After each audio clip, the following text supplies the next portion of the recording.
Alhamdulillahirabbil alamin wa bihi nasta'inu ala umuri dunya waddin wassalatu wassalamu ala asyrafil anbiya'i wal mursalin sayyidina wa maulana Muhammadin wa ala alihi wa sahbihi ajmain, amma ba'd. Perkenalkan, nama saya Afina Sohibal Husna. Saya dari kelas 9A Tahasus. Pertama-tama sebelum kita mulai majelis kecil ini, kita mulai baca umul kitab. Semoga belajar kali ini berjalan dengan lancar. Ala hadiniya bi barakati suratil Fatihah. Alhamdulillahirabbil alamin. Iyyaka na'budu wa iyyaka nasta'in. Ghairil maghdubi 'alaihim waladdallin. Nah, pada majelis kecil ini saya akan menjelaskan kitab fikih, yaitu pada bab tayamum. Nah, selanjutnya saya akan menjelaskannya. Bab tayamum. Nah, di sini siapa yang tahu apa itu tayamum? Saya akan lanjutkan. Yang pertama yaitu pengertian tayamum. Pengertian tayamum sendiri yaitu dibagi menjadi dua. Yang pertama secara bahasa.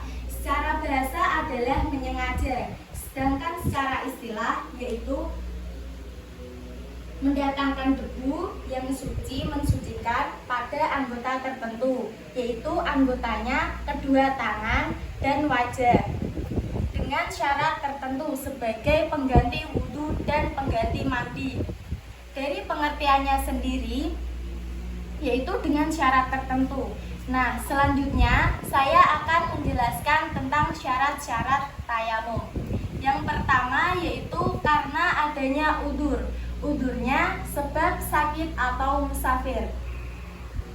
Biasanya di kalangan masyarakat meninggalkan sholatnya, padahal sholat itu wajib karena dia umat muslim. Itu boleh tayamum jika ia berpergian atau sakit. Syarat yang kedua yaitu masuk waktunya sholat. Maksudnya dengan gambaran kita kan udah masuk waktunya sholat maghrib, tapi itu harus udah masuk waktunya kita baru boleh melakukan tayamum. Jika itu belum masuk waktunya sholat, maka itu tidak boleh melakukan tayamum, itu tidak sah. Yang ketiga yaitu mencari air setelah masuk waktunya sholat.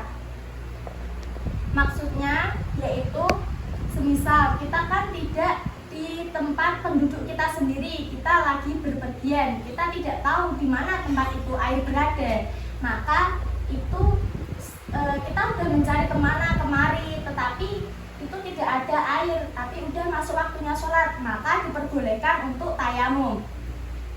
Jika kita sendiri, itu kita hanya mencari airnya menengok arah kanan kiri atau 4 arah. Yang keempat yaitu syaratnya sulit menggunakan air. Sulit menggunakan air di sini dengan gambaran jika ia menggunakan air tetapi ia itu khawatir atas nyawanya atau fungsi anggotanya.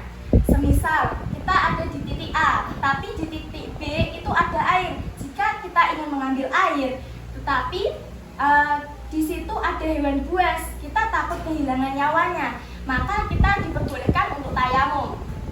Atau tidak, kita mempunyai barang berharga, kita lagi semisal kita itu gimana ya, bawa barang berharga, kita ingin mengambil air, tetapi kita tuh takut kalau barang berharga itu nanti kecurian atau diambil maling, itu tidak apa-apa untuk tayamum.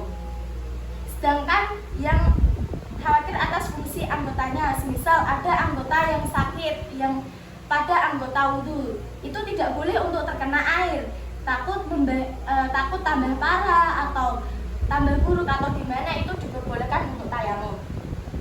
Yang terakhir terakhir syaratnya yaitu debunya harus suci. Maksudnya debu itu suci mensucikan, yaitu tidak habis digunakan atau tidak terkena najis. Dan tidak basah. Maksudnya tidak basah itu debunya itu tidak memiliki zat air, harus benar-benar kering. Yang selanjutnya saya akan menjelaskan tentang fardunya tayamum. Fardunya tayamum itu ada 4. Yang pertama yaitu niat. Niat sendiri itu ada beberapa bagian. Sedangkan semisal kita tuh niat untuk sholat, semisal kita mau tayamum ya, semisal untuk niat sholat fardu dan sholat sunnah, maka kita diperbolehkan untuk melakukan keduanya, bisa melakukan sholat fardu dan sholat sunnah. Atau kita itu niatnya hanya untuk sholat fardu, maka diperbolehkannya hanya untuk sholat fardu saja, tidak boleh untuk sholat sunnah. Atau sebaliknya, niat kita untuk sholat sunnah, maka diperbolehkannya hanya untuk sholat sunnah saja.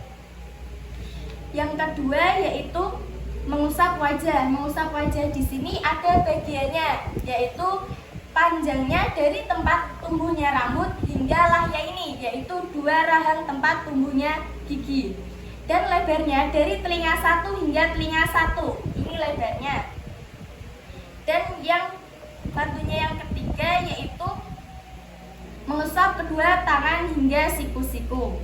Dan yang keempat yaitu tertib. Maksudnya tertib di sini itu harus urut. Misal tadi kan fardunya yang pertama itu kan niat, yang kedua membasuh wajah, yang ketiga tadi kan mengusap kedua tangan. Tidak boleh semisal kita membasuh kedua tangan dulu baru niat, itu tidak boleh, itu harus urut. Yang pertama niat, basuh wajah dan mengusap kedua tangan. Dan yang selanjutnya saya akan menjelaskan kesunahan tayamum.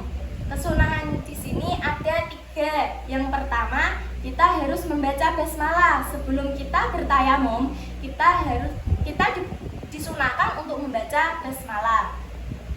Yang kedua yaitu mendahulukan bagian kanan pada anggota tangan.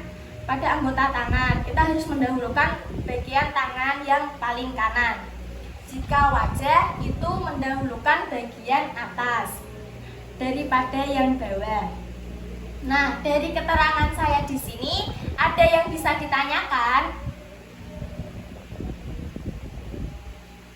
Ya, saya mau tanya. Ya. Nah, apabila itu ada orang sakit, Ya. Terus kakinya luka, dan dari dokter itu tidak boleh terkena air.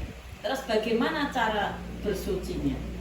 Oh iya, itu nanti pada anggota yang lain kan untuk wudhu itu kan tidak apa-apa, cuma tadi kakinya yang sakit, ya. itu tidak boleh terkena air. Maka itu tadi yang anggota yang sehat itu wudhu seperti biasa, tetapi anggota yang sakit tadi itu diganti dengan tayamum. Oke, Tuh. terima kasih. Bisa dipahami? Iya, terima kasih. Ada yang ditanyakan lagi? Ya, makanya Ya. jadi kan genting kan dari tanah ya, tayamum itu menggunakan tanah. Tapi kalau tayamumnya itu menggunakan pecahan genting itu bagaimana? Nah, itu tidak boleh karena genting sendiri itu terbuat dari tanah liat yang dikeringkan, sedangkan tanah liat itu memiliki zat air, itu tidak boleh. Dari syaratnya tadi itu kan tanahnya tuh harus suci dan tidak basah, itu tidak memiliki zat air karena itu tanah liat tadi memiliki zat air. Itu. Siapa lagi yang mau tanya silakan, nggak apa-apa.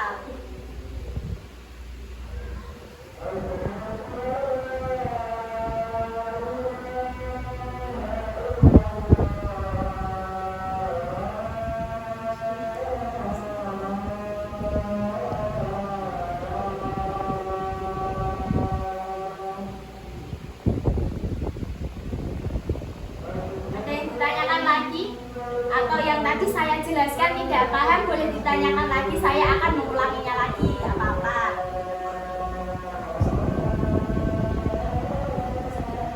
Istirahat dulu ya. Ada adzan.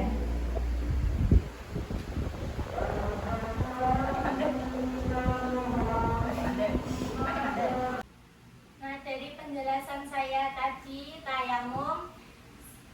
Terima kasih atas waktunya saudara-saudaraku yang saya sayangi dan saya cintai. Semoga pelajaran yang saya berikan tadi bab tayamum bisa bermanfaat bagi kalian semua. Amin. Sebelum kita tutup, kita baca hamdalah dan kafaratul majelis. Berdoa dimulai.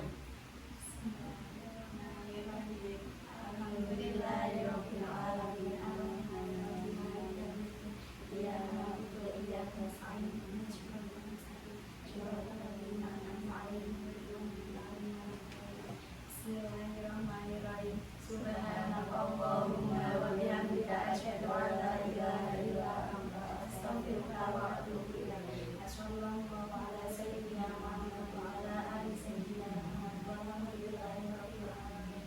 Sekian dari saya. Wassalamualaikum warahmatullahi wabarakatuh. Waalaikumsalam warahmatullahi wabarakatuh.